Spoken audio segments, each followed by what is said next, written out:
The Revolution Betrayed by Leon Trotsky. Chapter 4. The Struggle for Productivity of Labor. Number 1. Money and Plan. We have attempted to examine the Soviet regime in the cross-section of currency. These two problems, state and money, have a number of traits in common, for they both reduce themselves in the last analysis to the problem of problems, productivity of labor. State compulsion, like money compulsion, is an inheritance from the class society, which is incapable of defining the relations of man by man except in the form of fetishes, churchly or secular, after appointing to defend them the most alarming of all fetishes, the state, with a great knife between its teeth. In a communist society, the state and money will disappear. Their gradual dying away ought consequently to begin under socialism. We shall be able to speak of the actual triumph of socialism only at that historical moment when the state turns into a semi-state and money begins to lose its magic power. This will mean that socialism, having freed itself from capitalist fetishes, is beginning to create a more lucid, free, and worthy relation among men.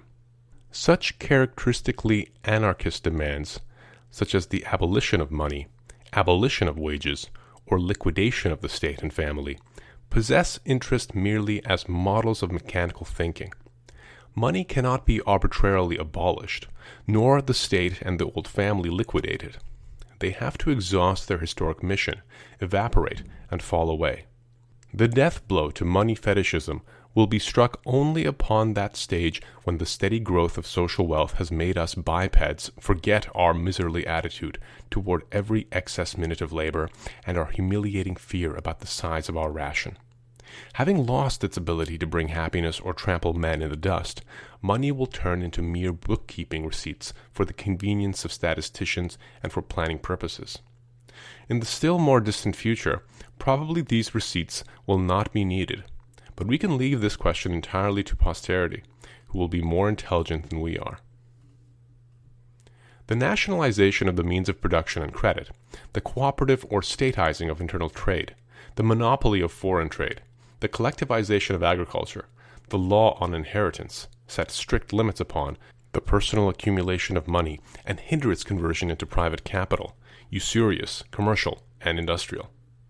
These functions of money, however, bound up as they are with exploitation, are not liquidated at the beginning of a proletarian revolution, but in a modified form are transferred to the state, the universal merchant, creditor, and industrialist. At the same time, the more elementary functions of money, as measures of value, means of exchange, and medium of payment, are not only preserved, but acquire a broader field of action than they had under capitalism. Administrative planning has sufficiently revealed its power, but therewith also the limits of its power. An a priori economic plan, above all in a backward country with a 170 million population, and a profound contradiction between city and country, is not a fixed gospel, but a rough working hypothesis which must be verified and reconstructed in the process of its fulfillment. We might indeed lay down a rule: the more accurately an administrative task is fulfilled, the worse is the economic leadership. For the regulation and application of plans, two levers are needed: the political lever, in the form of a real participation and leadership of the interested masses themselves, a thing which is unthinkable without Soviet democracy, and a financial lever, in the form of a real testing out of a priori calculations with the help of a universal equivalent, a thing that is unthinkable without a stable money system. The role of money in the Soviet economy is not only unfinished, but, as we have said, still has a long growth ahead. The transitional epoch between capitalism and socialism, taken as a whole, does not mean a cutting down of trade, but, on the contrary, its extraordinary extension. All branches of industry transform themselves and grow, new ones continually arise, and all are compelled to define their relations to one another both quantitatively and qualitatively. The liquidation of the consumatory peasant economy, and at the same time of the shut-in family life, means a transfer to the sphere of social interchange and ipso facto money circulation of all the labor energy which was formerly expended within the limits of the peasant's yard or within the walls of his private dwelling. All products and services begin for the first time in history to be exchanged for one another. On the other hand, a successful socialist construction is unthinkable without including in the plan system the direct personal interests of the producer and consumer, their egoism, which in its turn may reveal itself fruitfully only if it has in its service the customary reliable and flexible instrument, money. The raising of the productivity of labor and bettering of the quality of its products is quite unattainable without an accurate measure freely penetrating into all the cells of industry, that is, without a stable unit of currency. Hence, it is clear that in the transitional economy, as also under capitalism, the sole authentic money is that based upon gold. All other money is only a substitute. To be sure, the Soviet state has in its hand at the same time the mass of commodities and the machinery for printing money. However, this does not change the situation. Administrative manipulations in the sphere of commodity prices do not in the slightest degree create or replace a stable money unit, either for domestic or foreign trade. Deprived of an independent basis, that is a gold basis, the money system of the Soviet Union, like that of a number of capitalist countries, has necessarily a shut-in character. For the world market, the ruble does not exist. If the Soviet Union can endure the adverse aspects of this money system more easily than Germany and Italy, it is only in part due to the natural wealth of the country. Only this makes it possible not to struggle in the clutches of autarky. The historic task, however, is not merely not avoiding strangling, but to create face-to-face with the highest achievements of the world market a powerful economy, rational through and through, which will guarantee the greatest saving of time and consequently the highest flowering of culture. The dynamic Soviet economy, passing as it does through continual technical revolutions and large-scale experiments, needs more than any other continual testing by means of a stable measure of value. Theoretically, there cannot be the slightest doubt that if the Soviet economy had possessed a gold ruble, the result of the 5-year plan would be incomparably more favorable than they are now. Of course, you cannot pos the impossible, but you must not make a virtue of necessity, for that leads in turn to additional economic mistakes and losses. Number 2.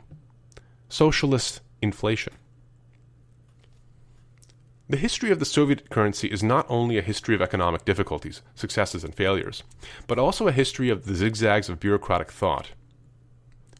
The restoration of the ruble in 1922 to 1924, in connection with the transfer to the NEP, was directly bound up with the restoration of the norms of bourgeois right in the distribution of objects of consumption. So long as the course toward the well-to-do farmer continued, the Chervonets was an object of governmental concern. During the first period of the 5-year plan, on the contrary, all the sluices of inflation were opened.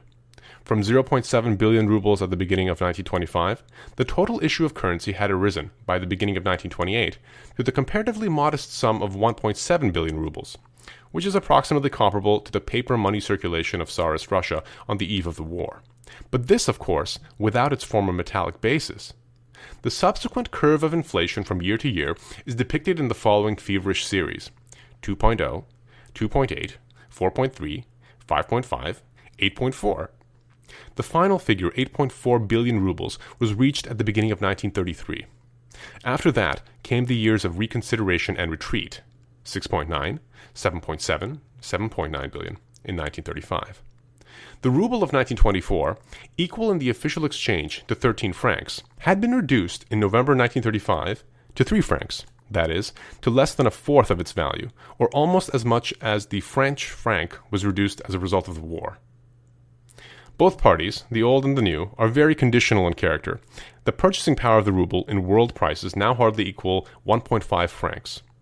Nevertheless, the scale of devaluation shows with what dizzy speed the Soviet valuta was sliding downhill until 1934. In the full flight of his economic adventurism, Stalin promised to send the NEP, that is, market relations, to the devil. The entire press wrote, as in 1918, about the final replacement of merchant sale by direct socialist distribution, the external sigh of which was the food card. At the same time, inflation was categorically rejected as a phenomenon inconsistent with the Soviet system. The stability of the Soviet valuta, said Stalin in 1933, is guaranteed primarily by the immense quantity of commodities in the hands of the state put in circulation at stable prices. Notwithstanding the fact that this enigmatical aphorism received neither development nor elucidation, partly indeed because of this, it became a fundamental law of the Soviet theory of money, or more accurately, of that very inflation which it rejected. The Chervonets proved thereafter to be not a universal equivalent, but only the universal shadow of an immense quantity of commodities. And like all shadows, it possessed the right to shorten and lengthen itself. If this consoling doctrine made any sense at all, it was only this. The Soviet money had ceased to be money. It serves no longer as a measure of value. Stable prices are designated by the state power. The Chervonets is only a conventional label of the planned economy, that is, a universal distribution card. In a word, socialism has triumphed, finally and irrevocably. The most utopian views of the period of military communism were thus restored on a new economic basis. A little higher to be sure, but alas still inadequate for the liquidation of money circulation. The ruling circles were completely possessed by the opinion that with a planned economy, inflation is not to be feared. This means approximately that if you possess a compass, there is no danger in a leaking ship. In reality, currency inflation, inevitably producing a credit inflation, entails a substitution of fictitious for real magnitudes, and corrodes the planned economy from within. It is needless to say that inflation meant a dreadful tax upon the toiling masses. As for the advantages to socialism achieved with its help, they are more than dubious. Industry, to be sure, continued its rapid growth, but the economic efficiency of the grandiose construction was estimated statistically and not economically. Taking command of the ruble, giving it, that is, various arbitrary purchasing powers in different strata of the population and sectors of the economy, the bureaucracy deprived itself of the necessary instrument for objectively measuring its own successes and failures. The absence of correct accounting, disguised on paper by means of combinations with the conventional ruble, led in reality to a decline of personal interest, to a low productivity, and to a still lower quality of goods. In the course of the first five-year plan, this evil assumed threatening proportions. In July 1931, Stalin came out with his famous 6 conditions, whose chief aim was to lower the production cost of industrial goods. These conditions, payment according to individual productivity of labor, production cost accounting, etc., contained nothing new. The norms of bourgeois right had been advanced at the dawn of the NEP, and developed at the 12th Congress of the party at the beginning of 1923. Stalin happened upon them only in 1931, under the influence of the declining efficiency of capital investments. During the following 2 years, hardly an article appeared in the Soviet press without references to the salvation power of these conditions. Meanwhile, with inflation continuing, the diseases caused by it were naturally not getting cured. Severe measures of repression against wreckers and sabotageurs did as little to help things forward. The fact seems almost unbelievable now that in opening a struggle against impersonality and equalization, which means anonymous average labor and similar average pay for all, the bureaucracy was at the same time sending to the devil the NEP, which means the money evaluation of all goods, including labor power. Restoring bourgeois norms with one hand, they were destroying with the other the sole implement of any use under them. With the substitution of closed distributors for commerce, and with complete chaos in prices, all correspondence between individual labor and individual wages necessarily disappeared, and therewith disappeared the personal interestedness of the worker. The strictest instructions in regard to economic accounting, quality, cost of production, and productivity were left hanging in the air. This did not prevent the leaders from declaring the cause of all economic difficulties to be the malicious unfulfillment of the 6 prescriptions of Stalin. The most cautious reference to inflation they likened to a state crime. With similar conscientiousness, the authorities on occasion have accused teachers of breaking the rules of school hygiene, while at the same time forbidding them to mention the absence of soap. The question of the fate of the Chervonets has occupied a prominent place in the struggle of factions of the Communist Party. The platform of factions in the Communist Party, the platform of the opposition, 1927, demanded a guarantee of the unconditional stability of the money unit. This demand became a leitmotif during the subsequent years. "Stop the process of inflation with an iron hand," wrote the émigré organ of the opposition in 1932, "and restore a stable unit of currency, even at the price of a bold cutting down of capital investments." The defenders of the tortoise tempo and the super-industrializers had, it seemed, temporarily changed places. In answer to the boast that they would send the market to the devil, the opposition recommended that the State Planning Commission hang up the motto, "Inflation is the syphilis of a planned economy." Additional unnumbered section. In the sphere of agriculture, inflation brought no less heavy consequences. During the period when the peasant policy was still oriented upon the well-to-do farmer, it was assumed that the socialist transformation in agriculture, setting out upon the basis of the NEP, would be accomplished in the course of decades by means of the cooperatives. Assuming one after another purchasing, selling, and credit functions, the cooperatives should in the long run also socialize production itself. All this taken together was called the Cooperative Plan of Lenin. The actual development, as we know, followed a completely different and almost an opposite course. Dekulakization by violence and integral collectivization of the gradual socializations of separate economic functions, in step with the preparation of the material and cultural conditions for it, nothing more was said. Collectivization was introduced as though it were the instantaneous realization of the communist regime in agriculture. The immediate consequence was not only an extermination of more than half of the livestock, but more importantly, a complete indifference of the members of the collective farms to the socialized property and the result of their own labor. The government was compelled to make a disorderly retreat. They again supplied the peasants with chickens, pigs, sheep, and cows as personal property. They gave them private lots adjoining the farmsteads. The film of collectivization began to be run off backwards. In thus restoring small personal farm holdings, the state adopted a compromise, trying to buy off, as it were, the individualistic tendencies of the peasant. The collective farms were retained, and at first glance, therefore, the retreat might seem of secondary importance. In reality, its significance could hardly be overestimated. If you leave aside the collective farm aristocracy, the daily needs of the average peasant are still met to a greater degree by his work, on his own, than by his participation in the collective. A peasant's income from individual enterprises, especially when he takes up technical culture, fruit, or stock farming, amounts frequently to 3 times as much as the earnings of the same peasant in the collective economy. This fact, testified to in the Soviet press itself, very clearly reveals, on the one hand, a completely barbarous squandering of tens of millions of human forces, especially those of women, in midget enterprises, and, on the other hand, the still extremely low productivity of labor in the collective farms. In order to raise the standard of large-scale collective agriculture, it was necessary again to talk to the peasant in the language he understands, that is, to resurrect the markets and return from taxes in kind to trade. In a word, to ask back from Satan the NEP which had been prematurely sent to him. The transition to a more or less stable money accounting thus became a necessary condition for the further development of agriculture. Number 3.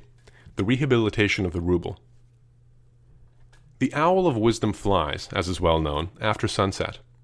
Thus the theory of a socialist system of money and prices was developed only after the twilight of inflationist delusions. In developing the above enigmatical works of Stalin, the obedient professors managed to create an entire theory according to which the Soviet price, in contrast to the market price, has an exclusive planning or directive character. That is, it is not an economic but an administrative category, and thus serves the better for the redistribution of the people's income in the interests of socialism. The professors forgot to explain how you can estimate real costs if all prices express the will of a bureaucracy and not the amount of socially necessary labor expended. In reality, for the redistribution of the people's income, the government has in its hands such mighty levers as taxes. The state budget of expenditures for 1936, over 37.6 billion rubles, are allotted directly, and many billions indirectly, to financing the various branches of economy. The budget and credit mechanism is wholly adequate for a planned distribution of the national income. And as to prices, they will serve the cause of socialism better the more honestly they express the real economic relations of the present day. Experience has managed to say its decisive word on this subject. Directive prices were less impressive in real life than in the books of scholars. On one and the same commodity, prices of different categories were established. In the broad cracks between these categories, all kinds of speculation, favoritism, parasitism, and other vices found room. And this rather as the rule than the exception. At the same time, the Chervonets, which ought to have been the steady shadow of stable prices, became in reality nothing but its own shadow.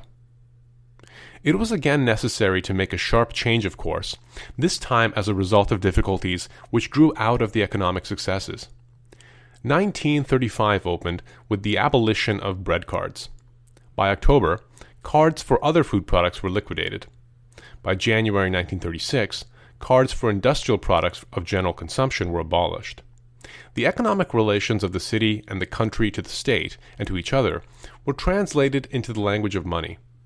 The ruble is an instrument for the influence of the population upon economic plans, beginning with the quantity and quality of these objects of consumption. In no other manner is it possible to rationalize the Soviet economy.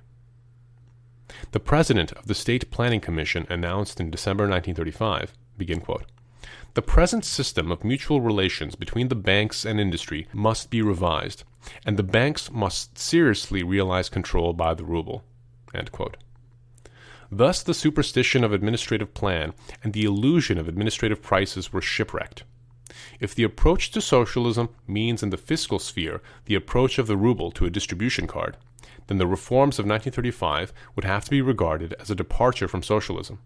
In reality, however, such an appraisal would be a crude mistake. The replacement of the card by the ruble is merely a rejection of fictions, and an open acknowledgement of the necessity of creating the premises for socialism by means of returning to bourgeois methods of distribution. At a session of the Central Executive Committee in January 1936, the People's Commissar of Finance announced, "The Soviet ruble is stable, as is not other valuta in the world." It would be wrong to read this announcement as sheer boasting. The state budget of the Soviet Union is balanced with a yearly increase of income over expenses. Foreign trade, to be sure, although insignificant in itself, gives an active balance. The gold reserve of the state bank, which amounts in 1926 to 164 million rubles, is now more than $1 billion. The output of gold in the country is rising rapidly. In 1936, this branch of industry is calculated to take first place in the world.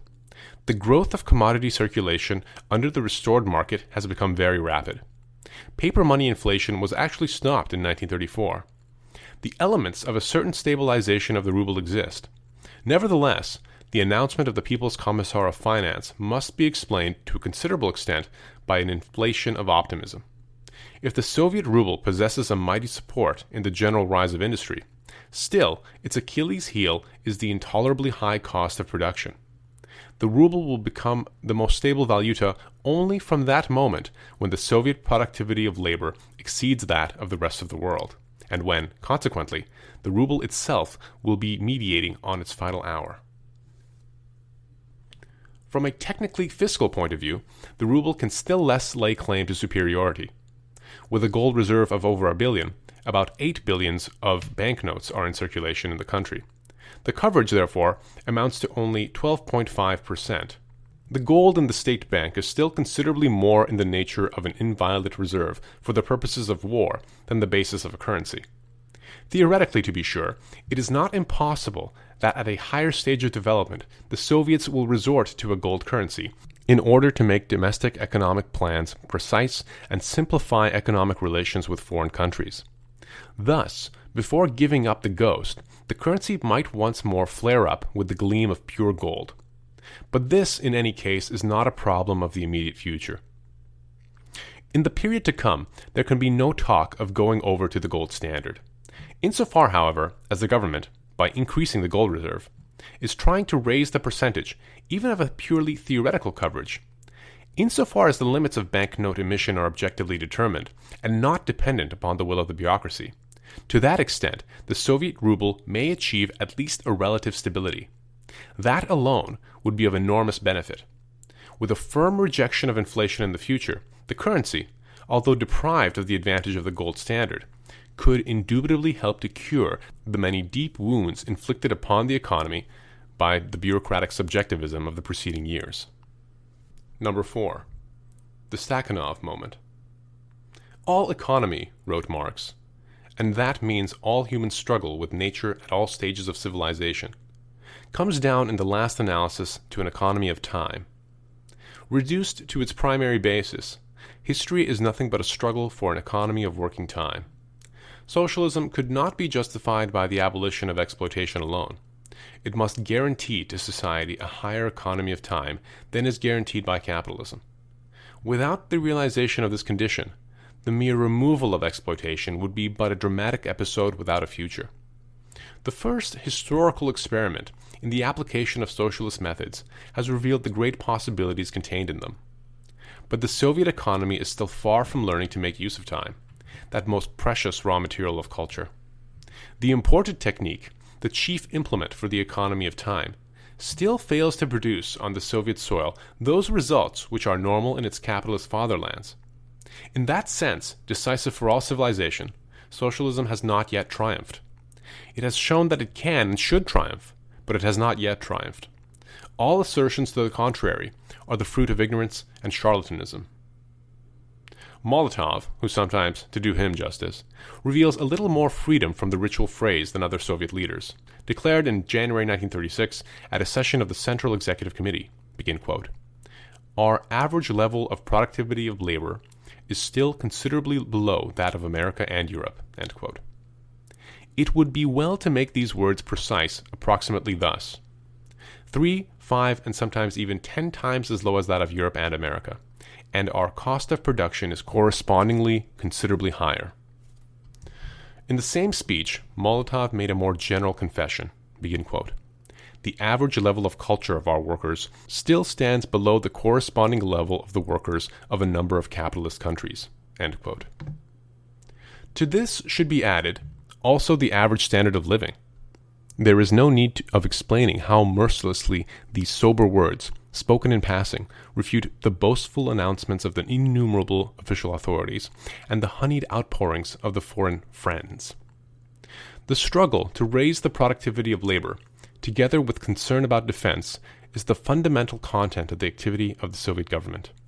At various stages in the evolution of the Union, this struggle has assumed various characters. The methods applied during the years of the first 5-year plan and the beginning of the second, the methods of shock brigadism, were based upon agricultural, personal example, administrative pressure, and all kinds of group encouragements and privileges. The attempt to introduce a kind of piecework payment on the basis of the 6 conditions of 1931 came to grief against the spectral character of the valuta and the heterogeneity of prices. The system of state distribution of products had replaced the flexible differential valuation of labor with a so-called premium system, which meant, in essence, bureaucratic caprice. In the strife for copious privileges, there appeared in the ranks of shock brigades an increasing number of chiselers with special pull.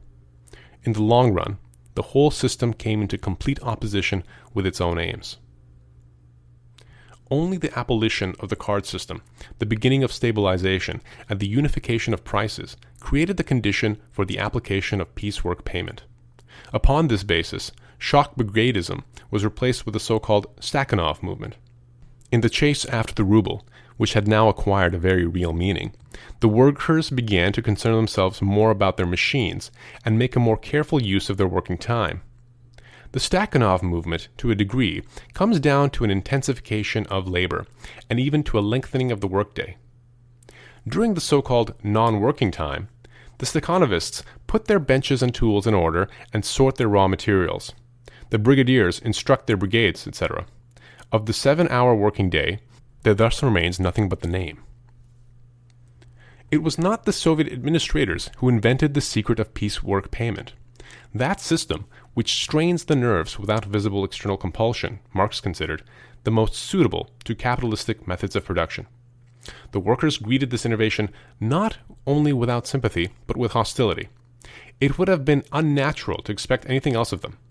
The participation in the Stakhanov movement of the genuine enthusiasts of socialism is indubitable.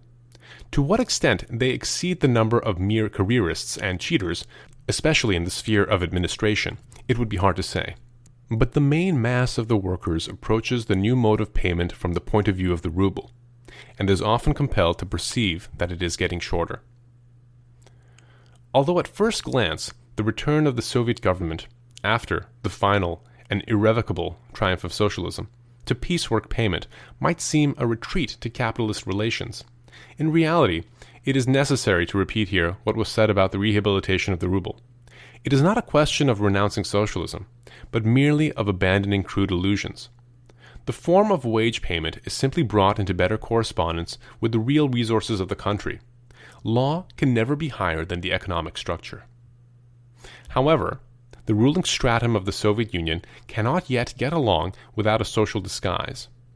In a report to the Central Executive Committee in January 1936, the president of the State Planning Commission, Mezhlok, said, begin quote, "The ruble is becoming the sole real means for the realization of a socialist principle of payment for labor." End quote. Although in the old monarchy everything, even down to the public piziers, was called royal, this does not mean that in a workers' state everything automatically becomes socialist. The ruble is the sole real means for the realization of a capitalist principle of payment for labor, even though on a basis of socialist forms of property. This contradiction is already familiar to us. In instituting the new myth of a socialist piecework payment, Mezhlok added, begin quote, "The fundamental principle of socialism is that each one works according to his abilities and receives payment according to the labor performed by him." End quote. Those gentlemen are certainly not diffident in manipulating theories. When the rhythm of labor is determined by the chase after the ruble, then people do not expend themselves according to ability, that is, according to the condition of their nerves and muscles, but in violation of themselves. This method can only be justified conditionally and by reference to stern necessity. To declare it the fundamental principle of socialism means cynically to trample the idea of a new and higher culture in the familiar filth of capitalism.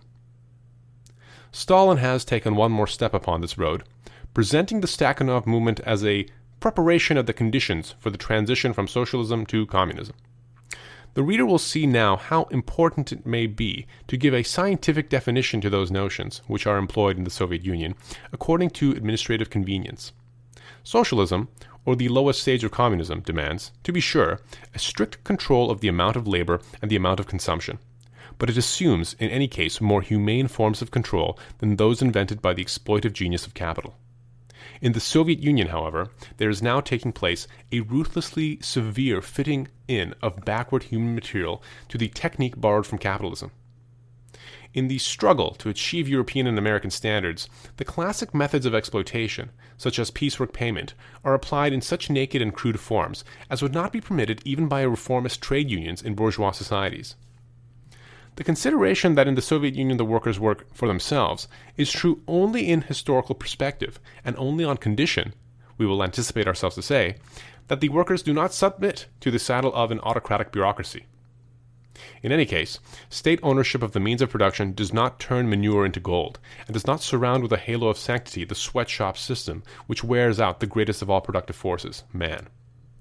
As to the preparation of the transition from socialism to communism, that will begin at exactly the opposite end, not with the introduction of piecework payment, but with its abolition as a relic of barbarism. Begin unnumbered section. It is still early to cast the balance of the Stakhanov movement, but it is already possible to distinguish certain traits characteristic not only of the movement, but of the regime as a whole. Certain achievements of individual workers are undoubtedly extremely interesting as evidence of the possibilities open only to socialism. However, from these possibilities to their realization on the scale of the whole economy is a long road. With the close dependence of one productive process upon another, a continual high output cannot be the result of mere personal efforts. The elevation of the average productivity cannot be achieved without a reorganization of production, both in the separate factory and in the relations between enterprises. Moreover, to raise millions to a small degree of technical skill is immeasurably harder than to spur on a few thousand champions. The leaders themselves, as we have heard, complain at times that the Soviet workers lack skill. However, that is only half of the truth, and the smaller half. The Russian worker is enterprising, ingenious, and gifted. Any 100 Soviet workers transferred into the conditions, let us say, of American industry, after a few months and even weeks, would probably not fall behind the American workers of a corresponding category. The difficulty lies in the general organization of labor. The Soviet administrative personnel is, as a general rule, far less equal to the new productive tasks than the worker. With a new technique, piecework payment should inevitably lead to a systematic raising of the now very low productivity of labor. But the creation of the necessary elementary conditions for this demands a raising of the level of administration itself, from the shop foreman to the leaders in the Kremlin. The Stakhanov movement only in a very small degree meets this demand. The bureaucracy tries fatally to leap over difficulties which it cannot surmount. Since piecework payment of itself does not give the immediate miracles expected of it, a furious administrative pressure rushes to its help, with premiums and ballyhoos on the one side and penalties on the other.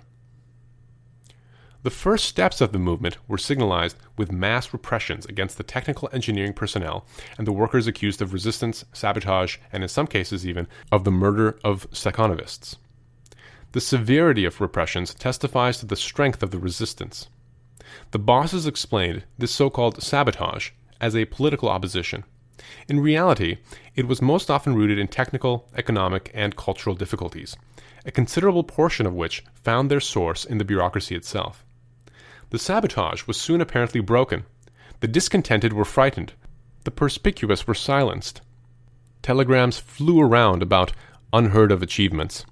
And in reality, so long as it was a question of individual pioneers, the local administrations, obedient to orders, arranged their work with extraordinary forethought, although at the expense of the other workers in the mine or guild. But when hundreds of thousands of workers are suddenly numbered among stakhanovists, the administration gets into utter confusion. Not knowing how, and not being objectively able to put the regime of production in order in a short space of time, it tries to violate both labor power and technique. When the clockworks slow down, it pokes the little wheels with a nail. As a result of the stakhanovists' days and 10-day periods, complete chaos was introduced into many enterprises. This explains the fact, at first glance astonishing, that the growth in the number of stakhanovists is frequently accompanied not with an increase, but with a decrease of the general productivity of an enterprise. At present, the heroic period of the movement is apparently past. The everyday grind begins. It is necessary to learn. Those especially have much to learn who teach others. But they are just the ones who least of all wish to learn. The name of that social guild which holds back and paralyzes all the guilds of the Soviet economy is the bureaucracy.